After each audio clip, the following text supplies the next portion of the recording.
안녕하세요. 오늘보다 나은 내일입니다. 저희 채널에 좋은 가치가 있다고 생각하시면 구독, 좋아요, 알림 설정, 그리고 많은 공유해주셔서 좀 더 많은 분들께 알려질 수 있으면 하는 바람입니다. 부족하지만 어제보다 나은 오늘, 그리고 오늘보다 나은 내일이 되도록 노력하겠습니다. 감사합니다. 네, 안녕하세요. 네, 오늘은 지금 최근에 공영훈 후보의 좀 여러가지 이슈들이 반영된 최신 여론조사에 대해서 한번 말씀드려 보겠습니다. 기사가 4월 3일날 났는데 기사를 접하자마자 업로드를 하는 중이고요. 이준석 대표가 지금까지 여론조사 자료 중에 가장 최고 득표율을 기록했습니다. 29.1%인데요. 거의 30%에 육박하기 시작했고 공영훈 후보와의 격차도 15.6%까지 좁혔습니다. 최근 결과들과 함께 보면서 그 추이를 예상해 보겠습니다. 아마 최근에 CBS 의뢰로 조사한 결과를 여러분들 이미 알고 계실 텐데 공영훈 후보가 46.1%, 그 다음에 한정민 후보가 22.9%, 이준석 대표가 27.1%였습니다. 공영훈 후보와의 격차가 19%였는데요. 이 결과에서 이준석 대표가 27.1%의 득표율을 지지도를 보였는데 사실 이 결과는 조사 일시가 3월 28일부터 29일 양일간 진행된 것이고 이때는 아마 후보자 토론이 있었던 직후 그리고 공영훈 후보의 군법무 아들 이슈 전후가 될 것 같습니다. 그래서 지금까지 제가 있었던 공영훈 후보의 여러 가지 이슈들을 보면은 3월 28일날 말씀드렸던 게 있고 3월 30일날 공익제보자 김광호님의 엔진결함 제보 시 공영훈 후보가 언론에 압박을 가했다는 그 발표가 있었고요. 거기에 31일인 일요일날 딸의 현대글로비스 취업 이슈도 있었고요. 크진 않지만 똑버스도 다음날 있었고 바로 어제죠. 4월 2일날 CBS에서 진행되었던 역대급 후보자 토론이 있었죠.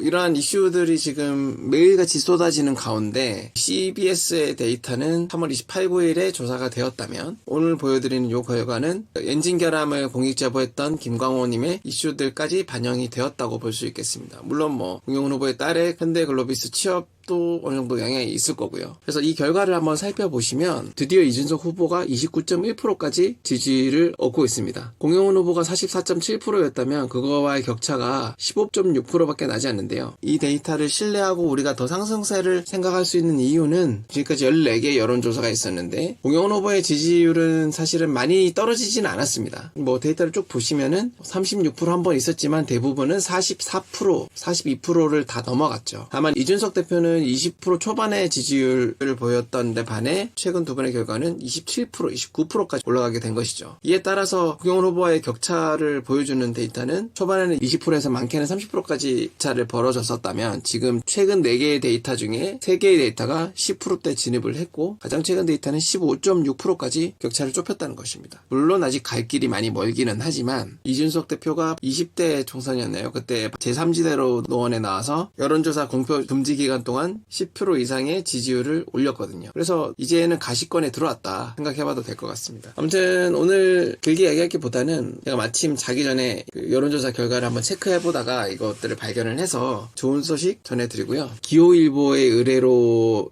진행된 이 여론조사가 많이 퍼지지 않았을 수도 있습니다만 여러분들께서 또 퍼뜨려 주시면 되죠. 빨리빨리 퍼뜨려서 그 위기감을 좀 주고 그리고 이준석 대표의 투표할 의미를 더 찾게 해주고 하는 게 필요하다 생각합니다. 한정민 후보는 어제 토론 자체가 나쁘진 않았지만 아무래도 전체적으로는 임팩트는 좀 떨어지긴 하니까 관심을 좀 적게 받고 또 있고요. 이런 부분을 감안해서 이 정도 득표율이 나오는 것 같고요. 결국 어제 4월 2일에 있었던 이 CBS에서의 이 역대급 토론으로 인해서 크리티컬한 변화가 있을 것이다 생각합니다. 이 여론조사 결과의 디테일한 부분은 아직 저희가 확인할 수는 없고요. 이 여론조사 결과를 보도한 기호일보의 기사를 제가 여기 링크를 걸어드릴 테니까 그 기사도 한번 읽어보셔도 좋을 것 같습니다. 아무튼 비례정당 지지도 또한 개혁신당이 15% 정도로 나타나는데요.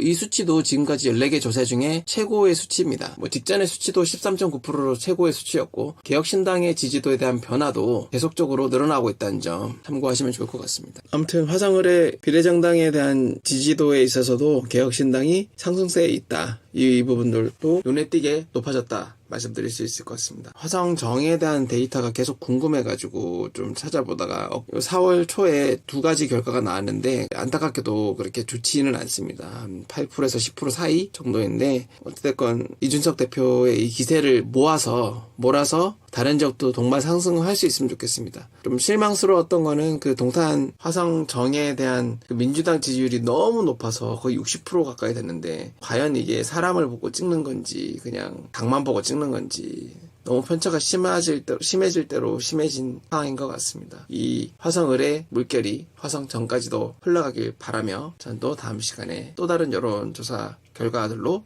찾아뵙도록 하겠습니다. 감사합니다.